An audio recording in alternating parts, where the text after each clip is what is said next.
Nobody likes a sloppy, floppy shaft. That's why we're starting our day here at Driveline 1. This is the drive shaft out of Katrina's 1973 Dodge Charger, and it is, I think, all original, to be honest with you. I believe these U-joints are the originals that are on here. This thing has not been balanced in a very long time, so brought down here to the guys at Driveline 1. As always, they do all of our drive shaft stuff to get U-joints replaced and get this thing rebalanced, and then we will get this back in the car. I have a very, very long day of driving around getting stuff done today. I have rotors that need to be resurfaced. I have ball joints that need to get redone in the lower control arms. I've got parts to pick up at Jegs. Got a whole bunch of stuff to do. So today is going to be a very, very busy episode of me running around doing what it is I do. Getting stuff done so we can move projects forward. And then hopefully this ends up, well, I have no idea. We'll see. If you're interested, come along for the ride. First off, let's get my shaft fixed.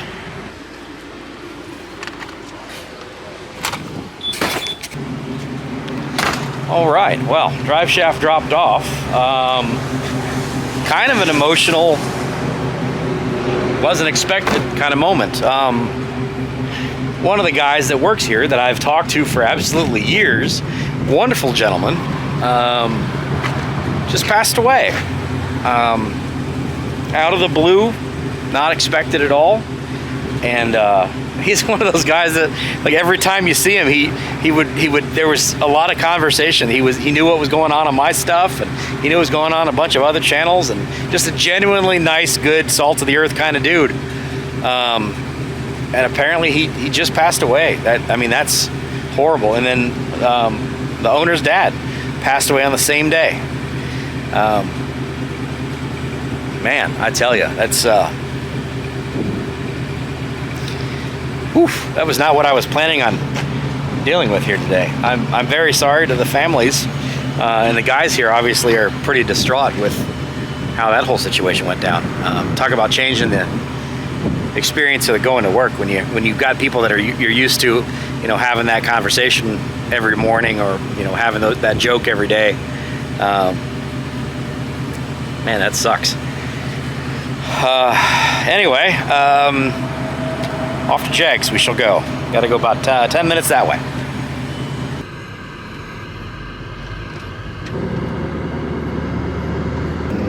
It's not crazy hot out yet, which is nice.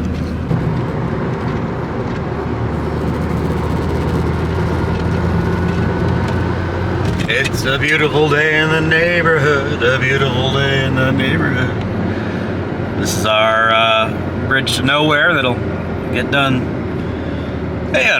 someday. I think they added a decade onto this project.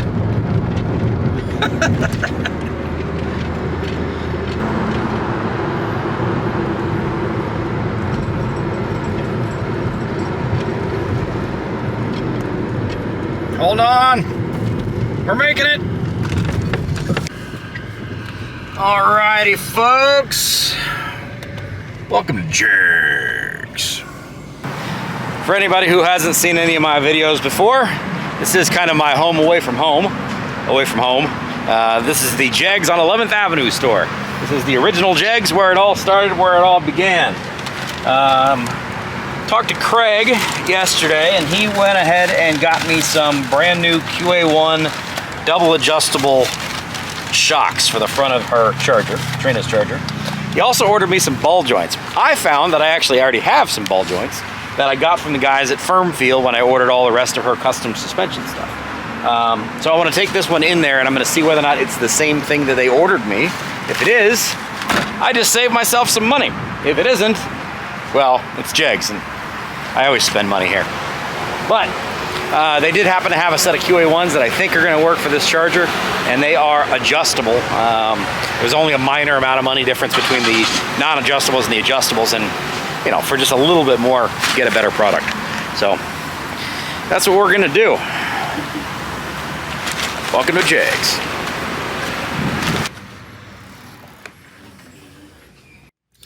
Here is my Moog ball joint, which should be the screw-in type that goes in that control arm.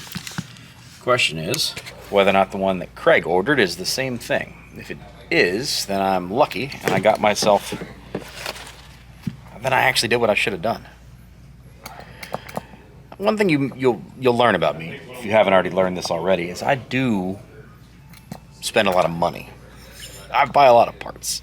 If it comes down to getting a brand new part that's going to be good versus a questionable old used part, I'm going to put a new part on it. And especially in this case, when it's going to be my lady's car, and I have to trust the car to keep my lady safe, we're not going to screw around with. It should probably be okay. So the only question is whether or not this is exactly the same thing. This should be a reasonably quick in and out at Jegs. Jegs. Oh, I'm sure this won't be my last time here this week either. I can guarantee that. It's actually Good Guys weekend as well. So the Good Guys car show, Good Guys Nationals, happens at the Franklin County Fairgrounds, or Ohio State Fairgrounds, which is literally just around the corner from here, right down the street. So I will be over here multiple times. I'm actually also going to be in the Jegs display with the NASCAR we built, the Jegs NASCAR we built for Hot Rod Power Tour this year. They actually have it where we are going to be able to take it and put it in their Jegs booth, which should be pretty cool. So if you're interested in meeting me and seeing if I'm genuinely the same person I am on camera and not acting, come over and see me. I'll be happy to say hi. All right, what's the deal? Same thing? Different? I think they're the same. Let's look. It would be cool if I saved money. Instead of spent money? Well, let's be honest, this is probably not my last trip here. It's not. Probably not this week. Maybe not even today. Also possibly true. I didn't even realize I had these. I ordered a whole bunch of stuff from my custom suspension guys like 4 or 5 years ago. So I'm still finding parts.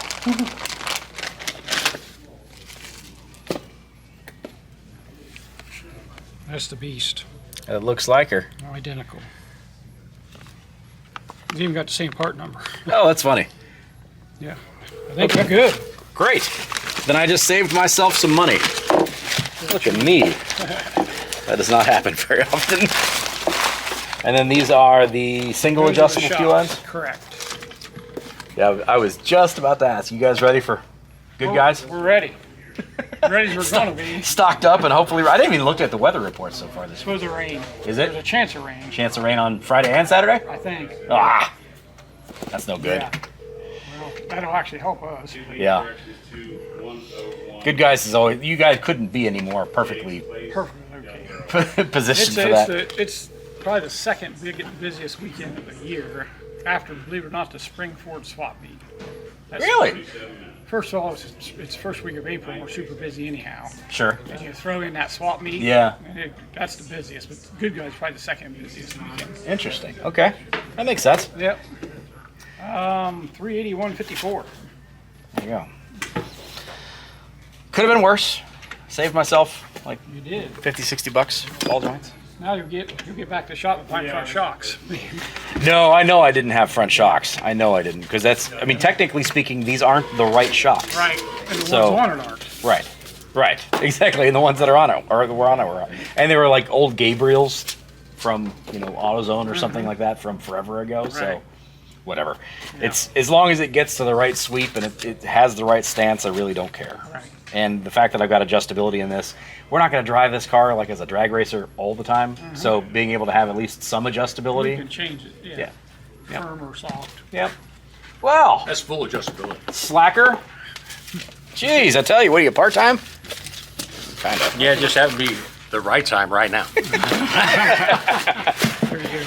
All right, thank you, sir. Here's- I appreciate it. Yeah, I'm glad that stuff worked. Yeah, thanks for getting these in for me. I Yeah. appreciate it. Now I know about these Wolfer 73 Yes. and up B body. There you go. All righty. All right. Running? No. Oh. No. Actually, I do have something I need to talk to you about. Hang on a second. I'll be right back with you. I was this close to getting out of here without spending more money. And then I showed up. And then you showed up. I snuck in on his lunch break. I was going to get in, get out. Comes wandering up out of the back. There were ceramic coated ones. Okay. 300, 140. I also need... I was this close to getting out of here. I need Shorty spark plug for at least one hole. Okay. So probably give me 2. Okay. And if possible, a set of 90-degree under header spark plug wires. If those exist, unless I have to make my own. One. So you're looking for something that already made up. Ideally, yes. Okay. Is it? What distributor you end up going with? It's ready to run still. So it's got the male studs. Post studs. Okay. Cool. Yep. Yeah, I should have. Yeah. So what we were trying to figure out was, if you watched my previous video, hopefully you did, towards the end of that, we got the set of headers mated up to that big block Mopar. However, we are not using factory heads. We are using Edelbrock Performer RPMs with angled plugs.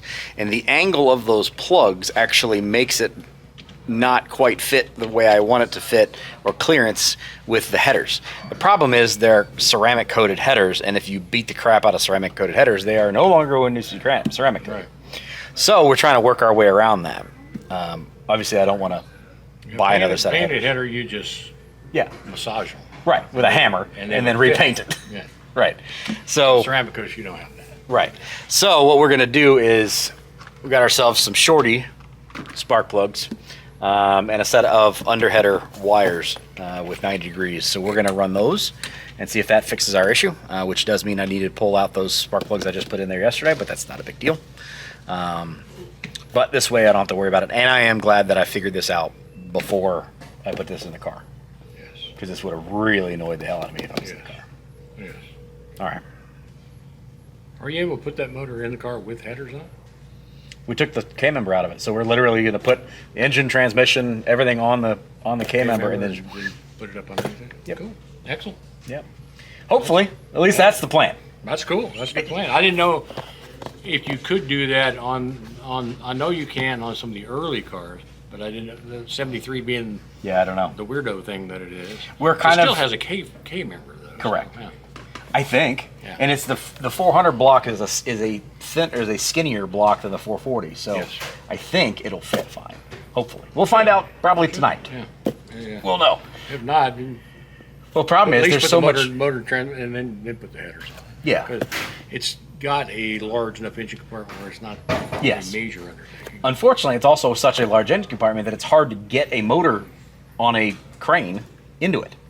There's so much Yeah, fender and there's so much nose I can see that. that it's not something you can just easily get it in there. So we've I been, mean, you can literally stand in the engine compartment Yes. in those cars in back of the radiator. yes, That's why they have fan shrouds that are this long. yes. Katrina literally Yeah. can work in the engine bay while the engine is in the car. Yes, yeah. So hopefully it's together either tonight or tomorrow. Yeah. We'll put it back. We got everything else prepped. Good.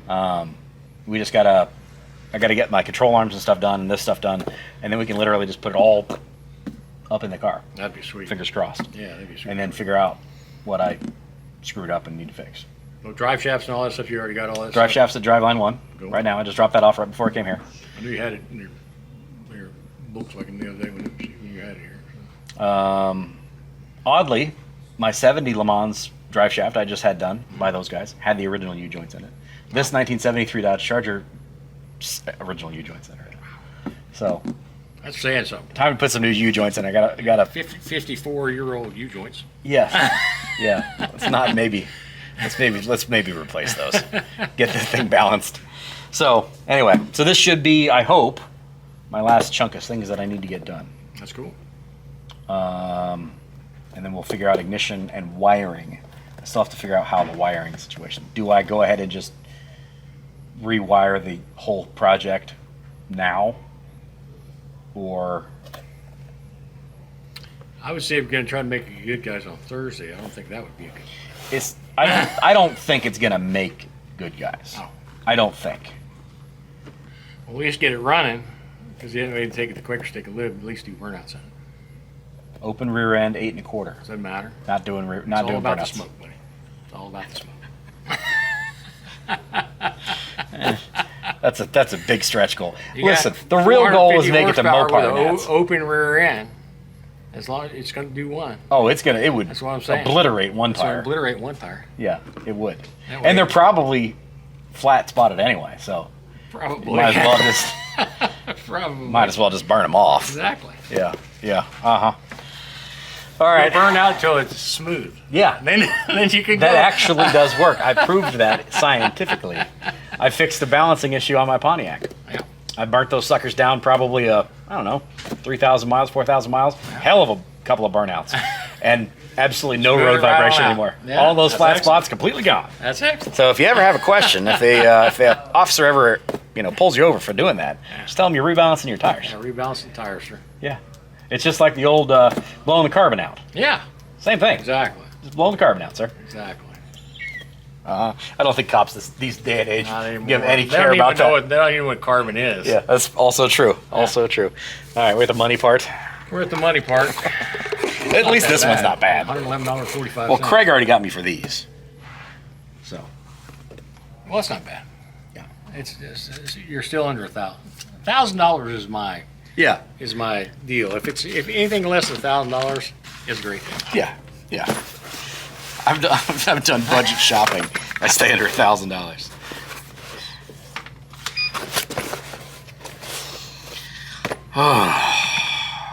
It's gonna be really nice to have this car done.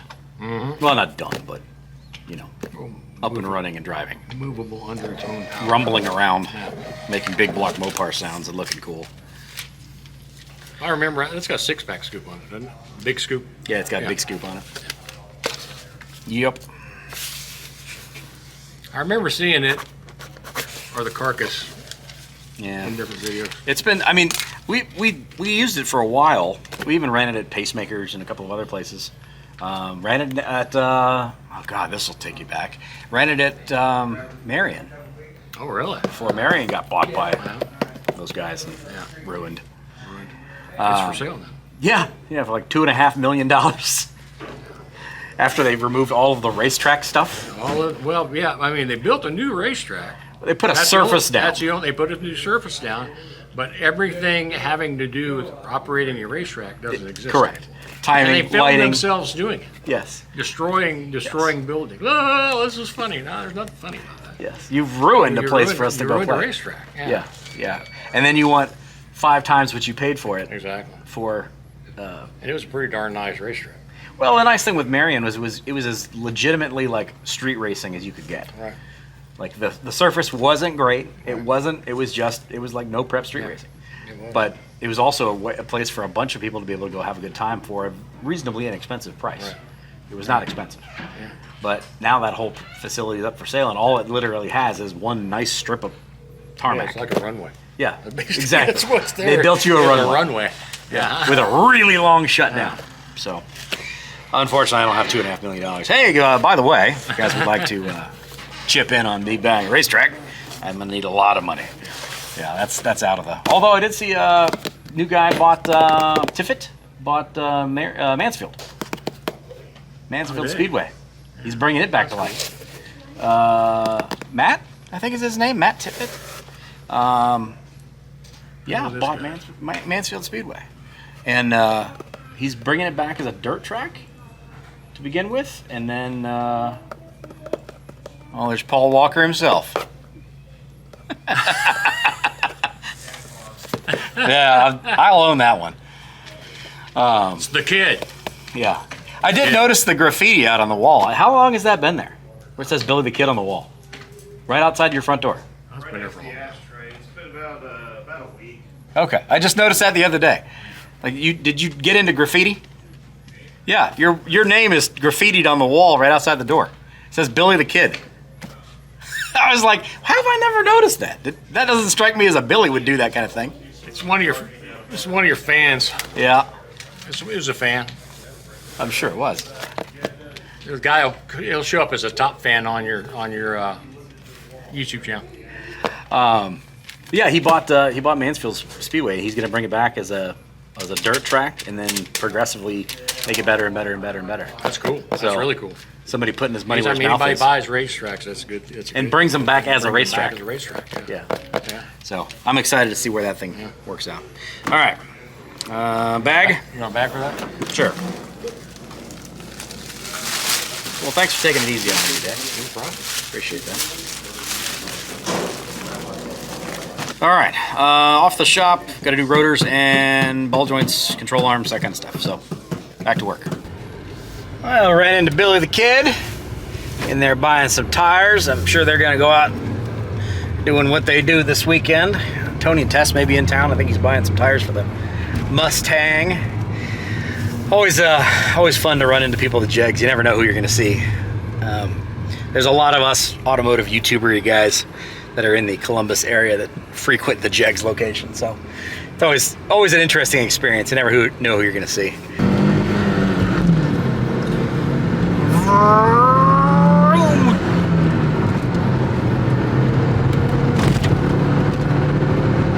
It's not quite as exciting as accelerating in a muscle car. An Ohio tradition. Sunny and raining.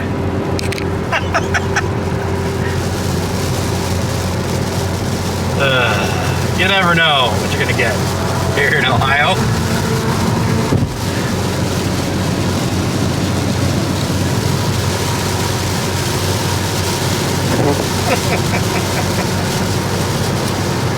Never a dull day.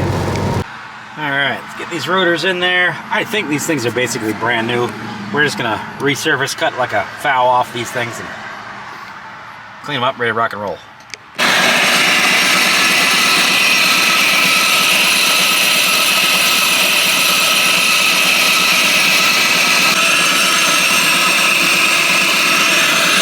Just cutting a skim off to make sure we've got a fresh surface on these rotors. I do believe we're almost brand new when we put this car out to pasture a number of years ago.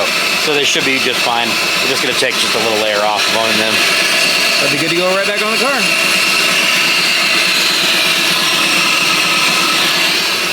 One of the things you're gonna know about Richard and Lucore Automotive is if we don't have the tool to do a job, if we need it more than once, Rich will buy the tool. There are not many places that still do this kind of thing, at least not near where we are. But we use it surprisingly often, to be honest with you. It is something, especially when you're running on things that are hard to find. You have a brake system that's a little bit hard to find pieces and parts for, comes in incredibly handy. And brakes are not that expensive to do anymore. A lot of times you don't have a lot of meat left on the rotors versus back in the olden days when these cars were new. They came with very, very heavy rotors that you could cut multiple different times. Nowadays, the rotors, there's not nearly as much metal there. So typically speaking, this is not something most people really do anymore. You just hang a new set of pads and a new set of rotors on it. Less expensive than it used to be. Well, less expensive, but still a useful tool to be able to do. Useful service to be able to provide. Let's see if we can get figured out on the ball joint side of things. This is the slowest cutting rate because of where I have the band. And it takes longer to do it, but it gives a cleaner cut. So the fast cut was the initial cut, and the slow cut's the second cut. It just gives a finer RA.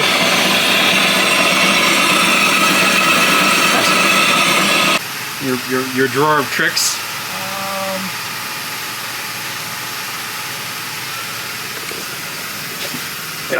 You can see here, this is hopefully I can show you this. You should be able to put a socket on that thing of some sorts to be able to turn that.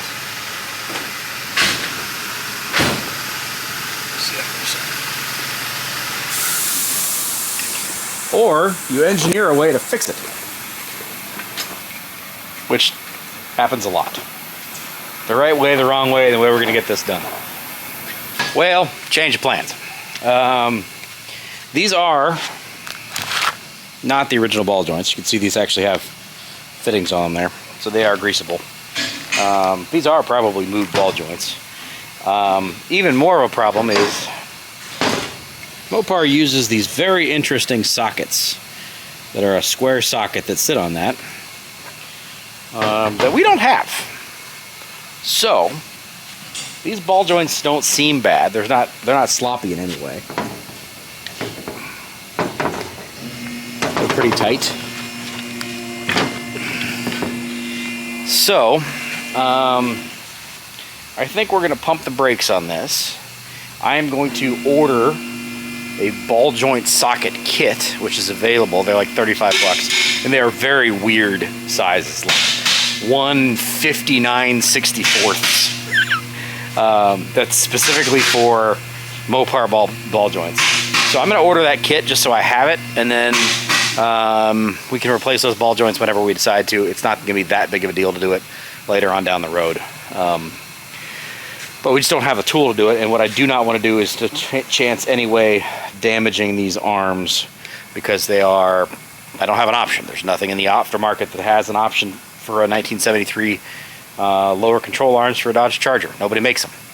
So I don't want to risk it. We're going to leave that alone and move on with that. Further bad news and change of plans. My drive shaft is screwed. My shaft is bent. It's floppy. And it's old. So out of balance, yes. Bent, yes. U-joints bad, yes. Slip yoke bad, also yes. Just start over again. So Driveline 1 is going to build me a brand new drive shaft for this car. Unfortunately, it's going to take a couple of days to get that done. So that's where we'll leave this one right now. Unfortunately, that means I got to spend a bunch more money, which is pretty much par for the course for everything I do in my life. But we can still move forward even with the control arm situation as it is and the drive shaft situation as it is. So I think Scott was working on getting the fuel tank out of it today and getting the fuel pump mounted. We're going to be running an electric fuel pump instead of a mechanical fuel pump because of the fact that I didn't have a mechanical fuel pump. I thought I did, but it was actually one of my extra Pontiac ones because I'm getting tired of running out of, or not having fuel pumps in my Pontiacs. So I had an extra one of those. I thought it was a Mopar one. It's not. It's a GM one. Should have probably opened the box. But also because I'm wondering if we're going to run out of the mechanical fuel pump ability to feed that motor. And especially when we go down the road, that's definitely not going to be something we want to run into. So we're going to run an electric fuel pump. He's going to work on that. He's going to get the tank swapped out. Probably already did that before I show you guys this video. We are going to be going back and forth on this kind of thing where the car is at his house and he's able to work on this stuff from his place, so he can get a lot of this stuff done while I'm not there.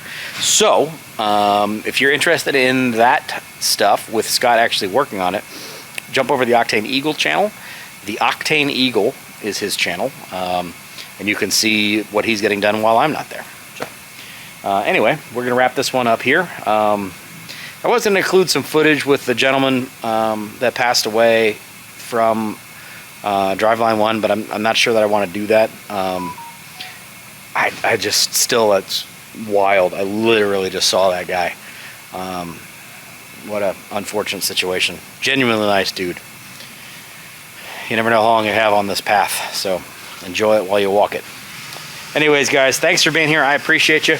Kind of just a day in the life. This is what it's really like in the hot rod world. Sometimes you make all the best plans and try to get, shucking and jiving and move things forward, but one little thing can throw you all the way off of the project build. So we'll see. I'm hoping they can have that drive shaft back to me by Wednesday, maybe Thursday. Get the drive shaft in. We can already have the engine, transmission, everything else already in the car. And then put the drive shaft in at the very end. We'll see. It's up to the guys at Driveline 1 are busy. We'll see when they can get it done. If they get it done, great. If they can't, it is what it is. We just got to get this car done before Mopar Nationals, which I think we're going to be a-okay for. Whether or not it makes it good, guys, that'd just be icing on the cake. If it doesn't, it's not that big a deal, as long as it makes it to Mopar Nationals. If it doesn't make it to Mopar Nationals, me and the little bulldog, or the little pit bull, are going to need a new home. Which, by the way, she still lives with us at this point in time. For those of you who are asking about the pit bull, she is still living with us. We're still trying to find her family or somebody to be able to take her. I'll keep you guys updated on that process as well, because I know there's a lot of dog lovers that are out there as well that are interested in Honey, our cute little pit bull rescue that we saved off of an Amazon truck. Anyway, thanks for being here, guys. I appreciate you. Thanks for watching this stuff. You help paying my bills for doing this stuff. So wouldn't be doing it if it wasn't for you guys. See you in the next one. Take care. Bye-bye. Beauty of actually being able to fix things. Yeah. Not just replace. They look beautiful.